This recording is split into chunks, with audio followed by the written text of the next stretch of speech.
안녕하세요. 여러분들의 매출 상승을 돕는 허영록입니다.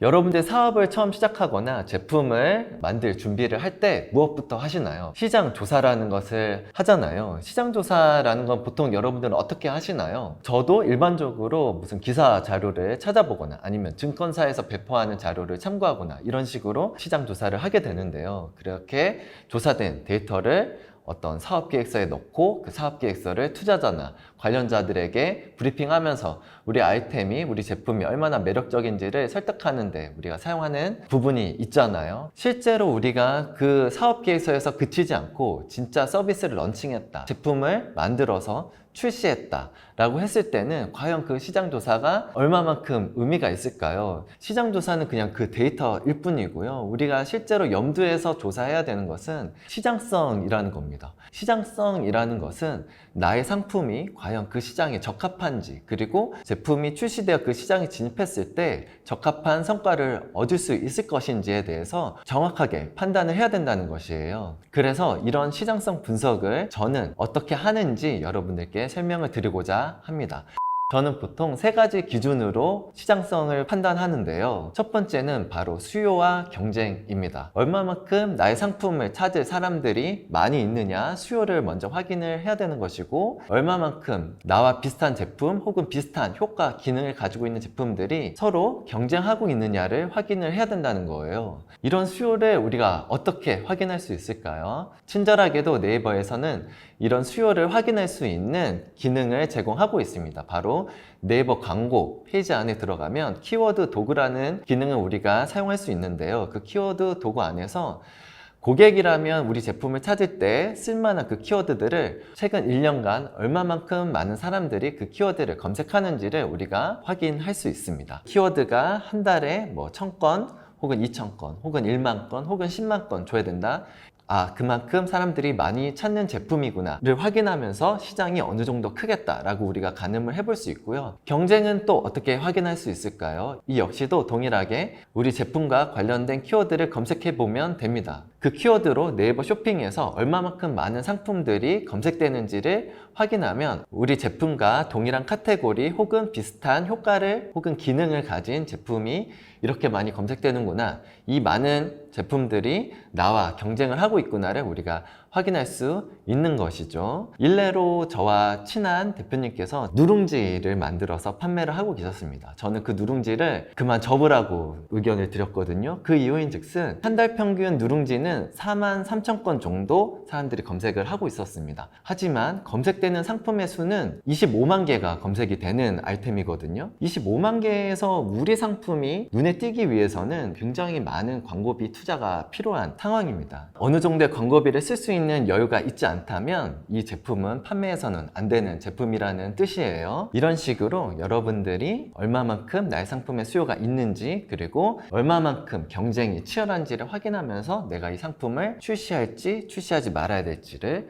확인할 필요가 있습니다. 두 번째 기준은 제가 적합한 한국어 표현을 찾지 못했는데요. 영어로는 아마 타겟터빌리티라는 표현이 아주 적합할 것 같습니다. 이 타겟터빌리티라는 말 뜻은 적합한 수단과 매체를 활용해서 나의 상품을 구매할 만한 고객들을 과연 만날 가능성이 얼마만큼 높으냐에 대한 이야기입니다. 온라인의 광고 매체가 여러 가지가 있죠. 네이버 파워링크 광고가 있고, 쇼핑 광고가 있고, 네이버 성과형 디스플레이 광고가 있고, 카카오에서 제공하는 카카오 모먼트 광고가 있고요. 구글에서 제공하는 검색 광고, 유튜브 광고 등이 있습니다. 이런 식으로 우리가 수많은 매체들을 활용해서 광고를 진행할 수 있는데요. 아마 한 번이라도 직접 광고를 세팅해 본 경험이 있으시다면 연령, 성별, 지역 이런 인구 통계학적 기준을 이용을 해서 광고에 노출되는 타겟을 설정하는 경험을 아마 다 갖고 계실 거라고 생각합니다. 기본적으로 대부분의 광고 매체들이 인구 통계학적 기준, 연령이라든지 성별이라든지 이런 기준으로 타겟 범위를 설정할 수 있는 기능을 제공하고 있고요. 관심사라든지 구매 의도라든지 이런 정성적인 기준을 가지고도 타겟을 설정할 수 있도록 기능을 제공하고 있는데요. 이 제공되는 기능을 통해서 나의 제품을 구매할 만한 고객들의 특성으로 아주 구체적으로 타겟을 설정할 수 있느냐를 판단해야 됩니다. 예를 들면 내가 판매하고 있는 제품이 침대라고 해보겠습니다. 침대는 어떻게 타겟을 설정해야 될까요? 침대를 이용하는 고객들은 굉장히 다양하고 성별을 가리지 않습니다. 그리고 그들의 관심사나 기호도 우리가 구분할 수 없이 대부분의 사람들은 집에 침대를 가지고 있기 때문에 대부분의 사람들이 우리의 고객일 수도 있지만 그 고객들은 그 침대뿐만 아니라 다른 수많은 제품과 서비스에 관심을 갖고 있을 거예요. 이런 침대와 같은 제품을 취급하고 있다면 제가 말씀드린 타겟터빌리티 기준에서는 굉장히 좋지 않은 제품이다 라고 말씀드릴 수 있을 거예요. 이렇게 나의 제품이 다양한 광고 매체에서 제공하는 타겟 설정을 통해서 나의 구체적인 고객을 만날 수 있는 제품이냐 아니냐를 여러분들이 따져보시면 좋을 것 같아요. 실제로 성과를 얻은 사례를 한 가지 말씀드리도록 하겠습니다. 이 사례는 어떤 것이었냐면 바로 한국과 베트남 간의 물류 서비스를 하는 대표님의 광고 사례입니다.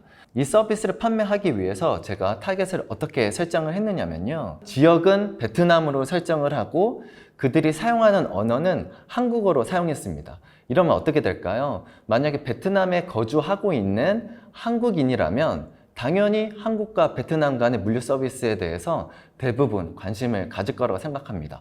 역으로 한국에 거주하지만 언어는 베트남어를 사용하고 있는 사람이라면 동일하게 한국과 베트남 간의 물건을 주고 받을 수 있는 물류 서비스에 대해서 관심이 있을 겁니다. 실제 그렇게 타겟을 설정하고 광고를 집행했을 때 굉장히 많은 문의가 들어오는 것을 직접 확인을 할 수 있었거든요. 이런 식으로 광고 매체에서 제공해주는 그 타겟 설정 기능을 활용해서 나의 고객을 정확하게 만날 수 있다면 앞서 제가 말씀드린 수요와 경쟁 그 기준에서는 조금 부적합하더라도 충분히 가능성 있는 제품이라고 의견을 드릴 수 있을 거라고 생각합니다. 마지막 여러분들께 드리고 싶은 기준이 하나 있습니다. 이것은 바로 유통 채널에 MD가 좋아할 만한 상품이냐 아니냐인데요. MD들이 좋아하는 상품은 이미 많이 판매가 되고 있고 그 유통 채널에 입점해서도 많이 판매가 될 상품은 당연히 좋아합니다.